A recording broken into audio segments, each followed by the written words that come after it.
Alright, what's going on, guys? Today we're going to be doing some bling on the 2023 Honda Grom.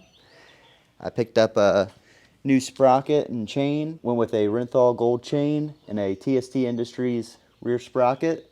We actually aren't going to be changing the teeth on the rear sprocket, still staying with the 38 tooth, but just wanted to kind of bling it up a little bit and also show off the new pegs that I got. We have the Puge foot pegs, and we did have to slightly modify the stock spring.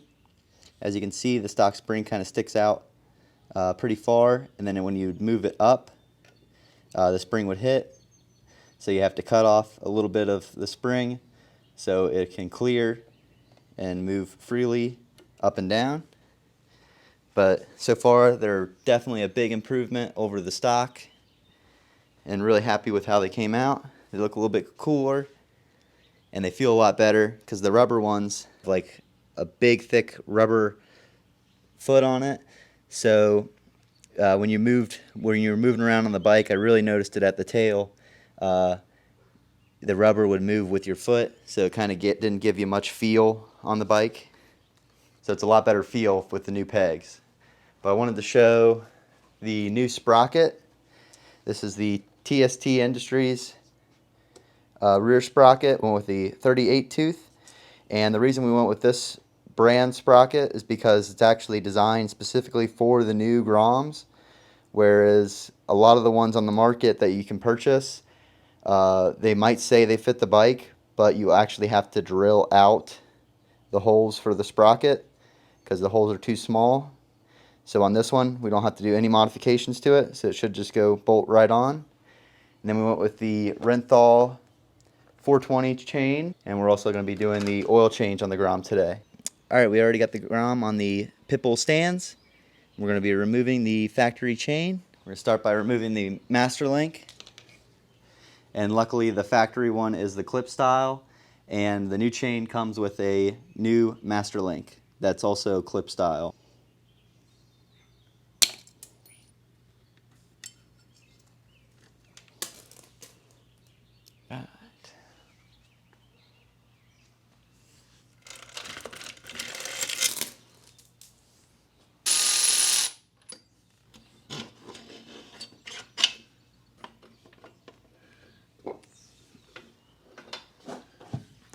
Alright, so we had to use impact to get the nuts off for the sprocket, but I also wanted to show what we do for all our bikes is we use a little engraver, and we actually engrave the side of which the spacer goes on. So we put a D for the drive side, and we put a B for the brake side on all of the spacers for all the different wheels that we have for the bikes.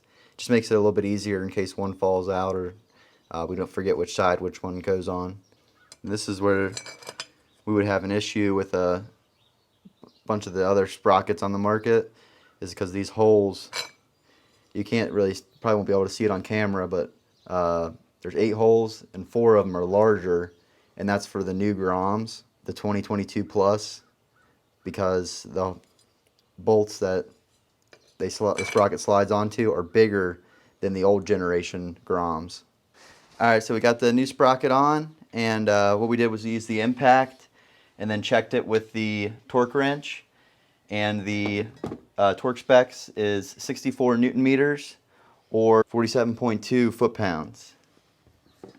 So it's a little tricky to do this by yourself because there's the cush hub which wants to move, and that's why we started with the impact. Alright, so we went with the aftermarket sprocket, but we were thinking about and going to try removing this chain catcher that looks a little silly, but it's more designed for beginner riders that might not have the right chain tension, so it'll catch the chain. But I think it'd look a lot better without it. So just for fun, I figured we'd try and drill it out and see how it looks when we're done. We need a bigger garage. Had to move the 2 quads to make room for the Grom to work on it. We got the Grom, FC09, Navi, 4-stroke Superjets, and the Kawasaki, Tenere, and the 2 other 2-stroke Superjets, the XR650, And I'd say it's not worth it. I'd say we'll just get a new one.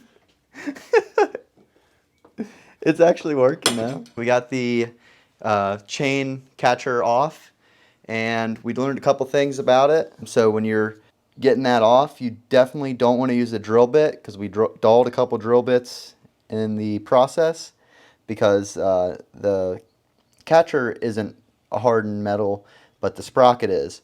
So it dulled the drill bits the second we hit the sprocket.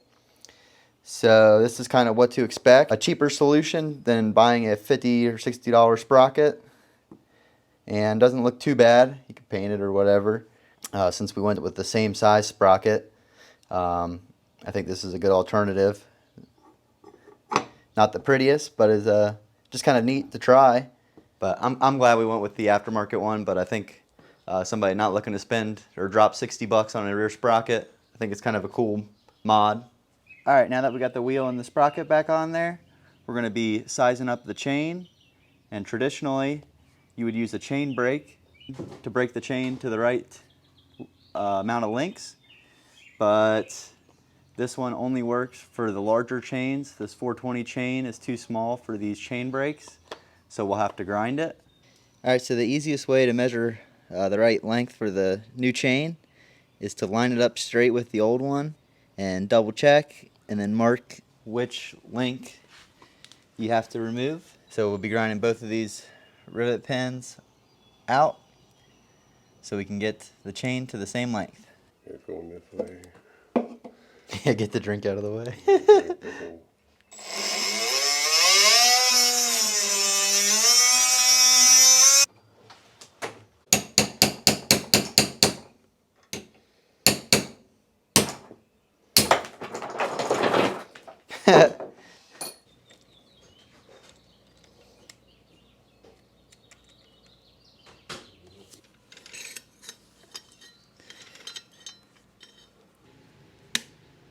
Open part of this clip towards the back, we'll be putting it in the direction of travel.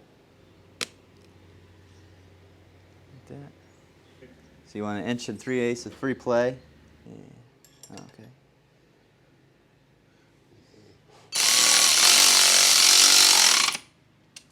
All right, so once you got your tension where you want it, you want to make sure that you put something in between the chain and the sprocket to put tension on the axle before you tighten it. All right, and the rear axle nut is torqued to 59 Newton meters or 43.5 foot-pounds.